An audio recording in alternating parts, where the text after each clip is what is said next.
चला तर आज आपण मुरमुऱ्यापासून खमंग टेस्टी न्यू रेसिपी बघणार आहोत.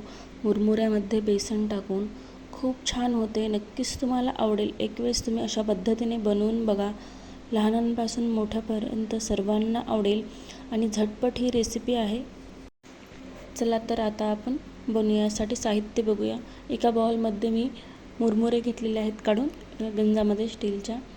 जेवढे हवे तेवढे तुम्ही मुरमुरे घेऊ शकता. मी इथे 1 वाटी मुरमुरे घेतले आहे आणि त्यामध्ये 3 ते 4 चम्मच बेसन घेतलेलं आहे. 3 चम्मच बेसनामध्ये थोडंसं आपल्याला पाणी घालून घ्यायचं आहे. एक त्याची प्युरी तयार करून घ्यायची आहे. बेसनमध्ये पाणी घालून आपल्याला याच्यामध्ये थोडंसं मीठ, हळद आणि चवीनुसार तिखट, लाल तिखट टाकायचं आहे. मी हळद अर्धा चम्मच घातलेली आहे आणि लाल तिखट उगी चिमूटभर थोडीशी. लहान मुलांसाठी करत असल्यामुळे मी इथे लाल तिखट थोडीशी कमी घातलेली आहे. त्यामध्ये थोडं थोडं करून अशा प्रकारे आपल्याला पाणी घालायचं आहे. गाठी वगैरे बिलकुल होऊ द्यायच्या नाही. अशा प्रकारे मिक्स करून पूर्ण बेसन आपल्याला ते घ्यायचं आहे. थोडं जास्तही पातळ आपल्याला करायचं नाही. त्याची कन्सिस्टन्सी थोडी थिकच ठेवायची आहे बेसनची आपल्याला. अशा प्रकारे खूप झटपट रेसिपी आणि खायला तर खूपच छान लागते. एक वेळेस तुम्ही करून बघा. रोज रोज तुम्हाला पोहे, मुरमुरे, उपमा नाश्त्याला खाऊन जर कंटाळा आला असेल तर अशा पद्धतीने तुम्ही बनवू शकता नाश्त्याला. तुम्ही सकाळी खूप घाईमध्ये जरी असाल तरीही 5 ते 10 मिनटामध्ये हा नाश्ता रेडी होतो. अशा प्रकारे आपल्याला करून घ्यायचं आहे बघा. जास्त घट्टही नाही आणि जास्त पातळही नाही. आता आपल्याला हे मुरमुऱ्यामध्ये मिश्रण टाकून द्यायचं आहे बेसनचं. पुन्हा परत एक वेळेस सांगते मी, 1 वाटी मुरमुरे आणि 3-3.5 चम्मच आपण बेसन घेतलेलं आहे यामध्ये. तर पूर्ण बेसन आपल्याला यामध्ये टाकून द्यायचं आहे. एकजीव करून घ्यायचं आहे. हाताने किंवा चम्मचने तुम्ही अशा प्रकारे याला पूर्ण बेसन आपल्या हे मुरमुऱ्याला लागलं पाहिजे. अशा प्रकारे आपण याला खालीवर करून घेऊया. पूर्ण आपले मुरमुऱ्यांना बेसन लागलं पाहिजे. अशा प्रकारे एक वेळेस तुम्ही करून बघा. आणि जास्त अवघडही नाही. घरगुती सामानामध्ये बनते. बाहेरून काही आणायचीही गरज नाही आपल्याला. यामध्ये मी 1 कांदा घालत आहे कट करून बारीक असा. थोडंसं कोथिंबीर घालायचं आहे आपल्याला यामध्ये. कोथिंबीर पण मी स्वच्छ पाण्याने धुवून कट करून घेतलेलं आहे. ते पण कोथिंबीर घातलेलं आहे यामध्ये. मी यामध्ये 1 चम्मच कॉर्नफ्लॉवर घालत आहे. कॉर्नफ्लॉवर पावडर तुमच्याकडे जर नसेल तर तुम्ही 1 ते 1.5 चम्मच घालू आपण यामध्ये. तुमच्याकडे जर या कॉर्नफ्लॉवर जर नसेल तर तुम्ही तांदळाचं पीठसुद्धा वापरू शकता. आपण कशासाठी हे वापरलं, क्रंची होण्यासाठी कॉर्नफ्लॉवर घातलेला आहे. तांदळाचं पीठसुद्धा तुम्ही घालू शकता नसेल तर तुमच्याकडे. तर यामध्ये थोडंसं मी मीठ घालणार आहे. प्रकारे त्याला एकजीव करून घेऊ आपण. बघा किती छान असा कलर आलेला आहे आपल्या मुरमुऱ्याला. बघू शकता तुम्ही किती छान असं दिसत आहे. रेसिपी होण्या अगोदरच यामध्ये हाताने अशा प्रकारे चोळून आपल्याला ओवा घालून घ्यायचा आहे. अशा प्रकारे हाताने क्रश करून थोडं चिमूटभर मी ओवा घातलेला आहे.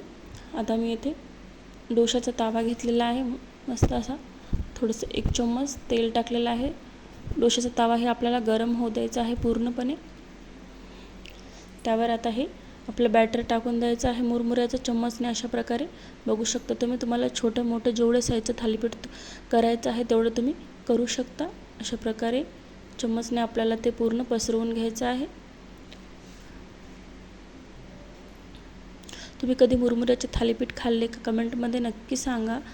आणि आजची रेसिपी तुम्हाला कशी वाटली कमेंटमध्ये ते पण सांगा. आजचा व्हिडिओ आवडला असेल तर एक लाईक करा, शेअर करा, सबस्क्राईब करा चॅनलला. असेच नवीन व्हिडिओ तुमच्यापर्यंत बघायला मिळते सर्वात अगोदर.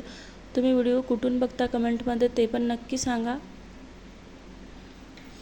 अशा प्रकारे वरची बाजू आपल्याला पूर्ण हडकली की आपल्याला हे पलटवून घ्यायचं आहे. थालीपीठ आपलं बघा पूर्ण अशी सुकलेली आहे वरची बाजू. आता आपण पलटून घेऊ. 2 ते 3 मिनिट, 1 ते 1.5 मिनिट लागतो आपल्याला वरची बाजू सुकण्यासाठी. अशा प्रकारे अलगद हाताने आपल्याला हळूवार पलटवून घ्यायचं आहे. तेल टाकल्यावर लगेच निघेल, जास्त वेळ लागणार नाही. अशा प्रकारे आपल्याला हळू पलटून घ्यायचं आहे. गॅस आपल्याला सुरुवातीला थोडंसं मिडियम ठेवायचा, नंतर गॅस आपल्याला फुल ठेवायचा आहे, अजिबात कमी करायचा नाही. बघू शकता तुम्ही आपल्या थालीपीठाचा कलर किती छान, बघूनच तुम्हाला कळत असेल की आपलं थालीपीठ किती छान असं झालेलं आहे. खूप छान लागते. एक वेळेस तुम्ही नक्की बनवा आणि बनवायलाही जास्त वेळ लागत नाही. झटपट अशी रेसिपी आहे. साधा सोप्या सरळ आपल्या रेसिपी असते, जेणेकरून तुम्हालाही पण बनवता याव्या, रेसिपीचा आस्वाद घेता यावा. बघू शकता तुम्ही किती छान असं आपलं थालीपीठ रेडी झालेलं आहे. दोन्ही बाजूनं आपण मस्त असं भाजून घेतलेलं आहे. तुम्ही क्रंची पण भाजू शकता आणि सॉफ्ट पण भाजू शकता तुमच्या आवडीनुसार. वरून क्रंची आणि आतमधून एकदम सॉफ्ट असं मस्त थालीपीठ आपलं रेडी झालेलं आहे. बघू शकता किती छान झालं. परत आपण एक बनवूया. चला, त्याच प्रकारे आपल्याला 1 चम्मच घालायचा आहे आणि अशा प्रकारे पसरवून घ्यायचं आहे. तुमच्या आवडीनुसार तुम्ही छोटं मोठं बनवू शकता. आपल्या चॅनलला सबस्क्राईब केलं नसेल तर आजच सबस्क्राईब करून घ्या. पौष्टिक रेसिपी असतात आपल्या चॅनलवर, साध्या सोप्या आणि सरळ. अशा प्रकारे आपल्याला 1 ते 1.5 मिनटं याला पण असं सोकू द्यायचं आहे वरची बाजू आणि परत पुन्हा आपल्याला पलटवून घ्यायचं आहे. साईडनं तुम्ही तेल पण सोडू शकता. तेल आपलं पहिलेच आपण थालीपीठ बनवलं असल्यामुळे पहिलेच तेल असल्यामुळे आपल्याला तेल काय लावायची गरज नाही टाकायची. आता आपण याला पलटून घेऊ. अशा प्रकारे बघू शकता तुम्ही.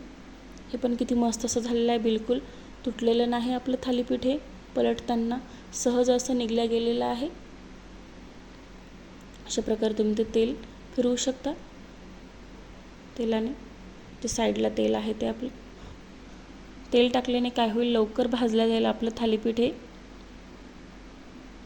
अशा प्रकारे आपण भाजून घेऊ. आजची रेसिपी तुम्हाला कशी वाटली कमेंटमध्ये नक्की सांगा. तुम्ही मुरमुऱ्याचे थालीपीठ कधी बनवले का ते पण कमेंटमध्ये नक्की सांगा. चला, परत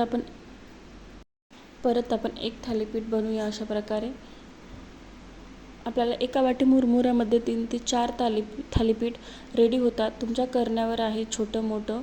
मी मीडियम साईजचे थालीपीठ 3 आपले थालीपीठ झालेले आहेत, तुम्ही बघू शकता. नक्की तुम्ही एक वेळेस नाश्त्याला हे थालीपीठ करून बघा. अशा प्रकारे सर्वांना, लहानांपासून मोठ्यापर्यंत सर्वांना आवडतील. आठवड्यातून 2 वेळेस तुम्ही नक्कीच बनवाल. हे थालीपीठ तुम्ही दह्याबरोबर एन्जॉय करू शकता. दह्याबरोबर खूप छान लागते. चला तर पुन्हा भेटू आपण पुढच्या व्हिडिओमध्ये. आजची रेसिपी तुम्हाला कशी वाटली कमेंटमध्ये नक्की सांगा. बघूनच तुम्हाला कळत असेल की आपले थालीपीठ हे किती छान असे झालेले आहेत. वरून क्रंची, आतमधून एकदम सॉफ्ट असे. बघू शकता. तुम्हाला मी एक तोडून पण दाखवते. अशा प्रकारे तुम्ही दह्याबरोबर खाऊ शकता. असे मस्त असे आपले थालीपीठ रेडी झालेले आहेत. आजची रेसिपी तुम्हाला कशी वाटली कमेंटमध्ये नक्की सांगा. पुन्हा भेटू पुढच्या व्हिडिओमध्ये. व्हिडिओ आवडला असेल तर एक लाईक नक्की करा. चला तर पुन्हा भेटू. बाय.